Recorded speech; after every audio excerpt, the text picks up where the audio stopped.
Zombie apocalypse.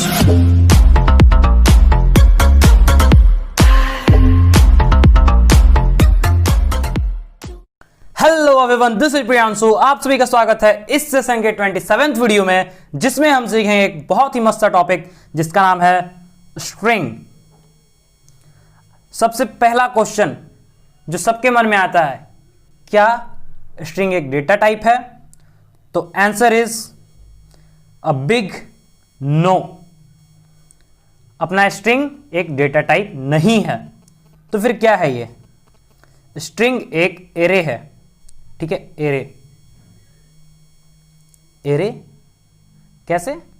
जी हां, string एक array है। किसका? तो कैर डेटा टाइप का, ठीक है। हम लोग बना सकते हैं, ठीक है। कैर डेटा टाइप लेंगे, एक नाम लेंगे और उसको एरे डिफाइन कर देंगे, ठीक है। और जब प्रिंट करेंगे तो हम \n नहीं लगाएंगे, ठीक है।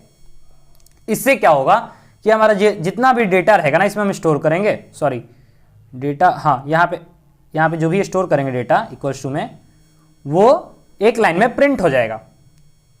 ओके, अब मैं दिखाता हूँ डिफाइन करके। मान लीजिए हमने क्या किया, एक एरे बनाया कैर नेम, ठीक है। और यहाँ पे हम डेटा नहीं देते हैं, कितना डेटा हम बना रहे हैं, ठीक है। हम क्या करते हैं, इसे एक वैल्यू देते हैं, जैसे कि RAM, RAM, ठीक है। अब इसको हम कर देंगे बंद। चलिए, अब बात आती है, ठीक है। अब बात आती है कि अगर हम डेटा डाल तो दिए, प्रिंट भी करा लेंगे, ठीक है। मान लीजिए हमें जब डेटा लेना होगा, जब डेटा लेना होगा तो हम क्या करेंगे, यहाँ पे कुछ हमें डेटा डालना होगा कि भाई साहब मैं यहाँ पे 100 लेटर स्टोर करूँगा, 150 जो भी स्टोर करूँगा, ठीक है। यहाँ पे मैं करूँगा 50। तो मैंने क्या किया, एक नेम बनाया जिसमें 50 लेटर स्टोर हो सकता है। बट यूज़र ने क्या किया कि 3 ही डेटा स्टोर किया, ठीक है। तो बाद में क्या होगा, हमारा गैरबेज वैल्यू आ जाएगा, x, c, d जो भी आता है फालतू का अपना आएगा। उससे क्या होगा, हमारा प्रोग्राम बेकार हो जाएगा। तो उसका सॉल्यूशन क्या है? उसका सॉल्यूशन ये है कि जब हम अपना डिफाइन कर रहे होंगे यहाँ पे नेम, यहाँ पे तो हम क्या करेंगे, एक लगा देंगे \0। इससे क्या होगा कि हमारा कंपाइलर समझ पाएगा कि यहाँ पे एंड हो गया, ठीक है। जब \0 हम लगा देंगे, इससे हमारा प्रोग्राम समझ पाएगा कि यहाँ पे यूजर ने डेटा कंप्लीट कर लिया, ठीक है। मैं आपको अच्छे से समझाता हूँ कोड में। पहले मैं लिखूंगा बेसिक सा एक code, #include stdio.h int main small braces, फिर मिडिल ब्रेसेस और फिर रिटर्न 0। हो गया। मैंने क्या बोला कि स्ट्रिंग क्या है, एक एरे है, कैर डेटा टाइप का। तो मैं लेता हूं कैर, और वेरिएबल में नेम क्या लें, तो नेम ही ले लेते हैं। मान लीजिए हम नेम हमको स्टोर करना है, और यहां पे मैं वैल्यू नहीं दे रहा हूं कि मुझे कितना स्टोर करना है नेम, ठीक है। तो हम देंगे इक्वल्स टू मिडिल ब्रेसेस, और यहां देंगे जो भी अपना नाम है। तो R डालता हूं, मैं राम डालूंगा, जयराम जी की। चलिए भाई साहब, फिर A डाल दूंगा, फिर M डाल दूंगा, ठीक है। मैंने क्या कहा था अभी कि जब हम \n लगा देते हैं, \0 सॉरी, उससे क्या होता है कि हमारा कंपाइलर समझ पाता है कि इसके आगे डेटा नहीं है, ठीक है। हमें यहीं पे रुक जाना है, तो हम वो भी लगा लेंगे, क्यों फालतू में कष्ट देंगे अपने आप को। तो \0 लगाएंगे हम, चलिए, और यहां पे सेमीकोलन।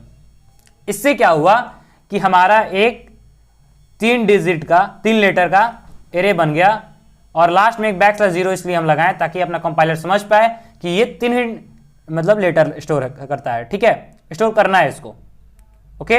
तो हमारा हो गया यहाँ पे एरे कंप्लीट। तो आप ये भी कह सकते हैं, हाँ भाई स्ट्रिंग बन गया। तो हाँ, यहाँ पे एक फंक्शन डिफाइन कर लेंगे हम। किस लिए फंक्शन डिफाइन करेंगे? ताकि हमें जो प्रिंट करना है वो प्रिंट कर सकें।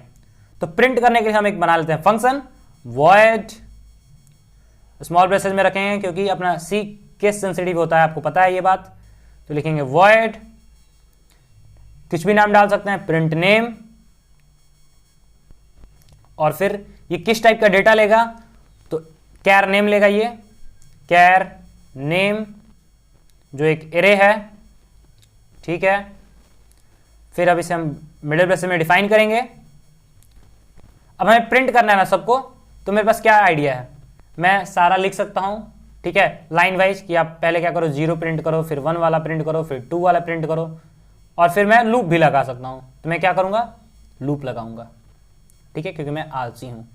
इंट आई इक्वल्स टू 0, सबसे पहले मैंने लिख दिया, और फिर एक वाइल लूप लगा लेता हूं, वाइल कंडीशन डालूंगा, नेम ब्रेसेस आई, कब तक प्रिंट करो, जब तक ये नॉट इक्वल्स टू हो जाता है किसके बराबर, जो अपना \0 है उसके बराबर। तो ये हम डाल देंगे यहां पे \0।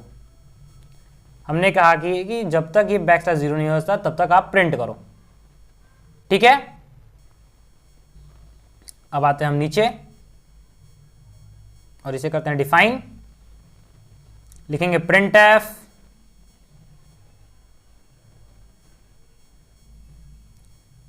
%c, सॉरी इन्वर्टेड कॉमा है %c, फिर इन्वर्टेड कॉमा कॉमा और name I, sorry name I, और यहां पे लिख देंगे एक सेमीकोलन और फिर i++। ओके, चलिए जी, ये तो हो गया हमारा, हमने फंक्शन भी बना लिया।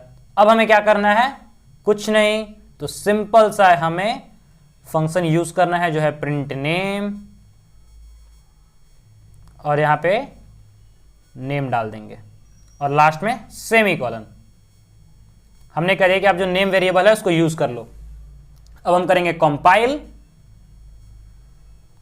और करेंगे रन, तो हमारा प्रिंट हो गया राम। ओके, ये बिल्कुल एक स्ट्रिंग है, ठीक है, स्ट्रिंग है ना, क्योंकि हमारा राम प्रिंट हो रहा है। ओके, हमने क्या किया, एक एरे बनाया और कुछ नहीं, ठीक है।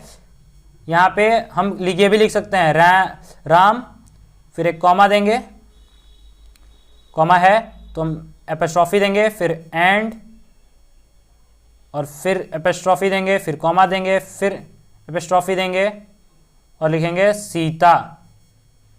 तो सीता के लिए एस एपोस्ट्रोफी कॉमा एपोस्ट्रोफी, फिर आई, फिर एपोस्ट्रोफी, फिर कॉमा, फिर टी, सॉरी फिर एपोस्ट्रोफी, फिर टी, फिर एपोस्ट्रोफी, फिर कॉमा।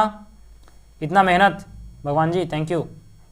फिर ए, फिर एपोस्ट्रोफी, फिर कॉमा, ठीक है। हमने क्या किया, राम एंड सीता स्टोर कर लिया। इसे करेंगे हम कंपाइल और करेंगे रन, और ये देखिए हमारा राम एंड सीता स्टोर हो चुका है और प्रिंट भी हो गया, ठीक। अब बात आती है कि हमने ये आपने क्या किया, हमने किया कि खुद से प्रिंट किया है। अब बात आती है कि अगर यूजर को जब प्रिंट करना हो तब क्या होगा, तो कुछ नहीं, सिंपल सा आप लिख देंगे, मान लीजिए कितना डिलीट का डालेगा डेटा, मान लीजिए 100 का, तो हमने यहाँ पे डाल दीजिए मान लीजिए 100, ठीक है। अब हम क्या करेंगे, यहां पे एक फंक्शन यूज करेंगे, ठीक है, जो अपने लाइब्रेरी मौजूद है, स्टूडियो में ये मौजूद है, वो उसका नाम है गेट एस, ठीक है। गेट एस नाम से एक फंक्शन है जो हम यूज करेंगे डेटा लेने के लिए, और इसमें क्या हम डाल देंगे, गेट एस में डालेंगे नेम, नेम और लास्ट में सेमीकोलन। ये क्या करेगा, जो भी डेटा हम डालेंगे गेट एस में वो प्रिंट कर देगा, ठीक है। इसको हम देखते हैं कंपाइल करके, कंपाइल किया हम, डेटा डालने के लिए हमसे कह रहा है, हम डालेंगे राम एंड सीता, प्रिंट हो गया, ये राम एंड सीता प्रिंट नहीं हुआ क्या, 2 मिनट, चलिए फिर से मैं देखता हूं, प्रियांशु डाल के, प्रियांशु प्रिंट हो गया ये अपना। अब बात आती है कि अगर हमें कुछ, मतलब ये तो हमने ले लिया, ठीक है। अब हम क्या करेंगे, कि इसको हम करेंगे कमेंट, इस फंक्शन को, और यहां लिखेंगे पुट्स और जो अपना वेरिएबल का नेम है वो डाल देंगे, पुट्स नेम, और लास्ट में सेमीकोलन। ये देखिएगा आप मैजिक। यहां पे हम डालें प्रियांशु, फिर से ये फिर से प्रियांशु प्रिंट हो गया। क्यों? क्योंकि ये एक फंक्शन है जो एरे को प्रिंट कर देता है। ठीक है, गेट से हम एरे ले सकते हैं, पुट से मतलब दे सकते हैं, आई मीन प्रिंट कर सकते हैं। ओके, सो आज के लिए इतना ही। This is Priyanshu signing off for today.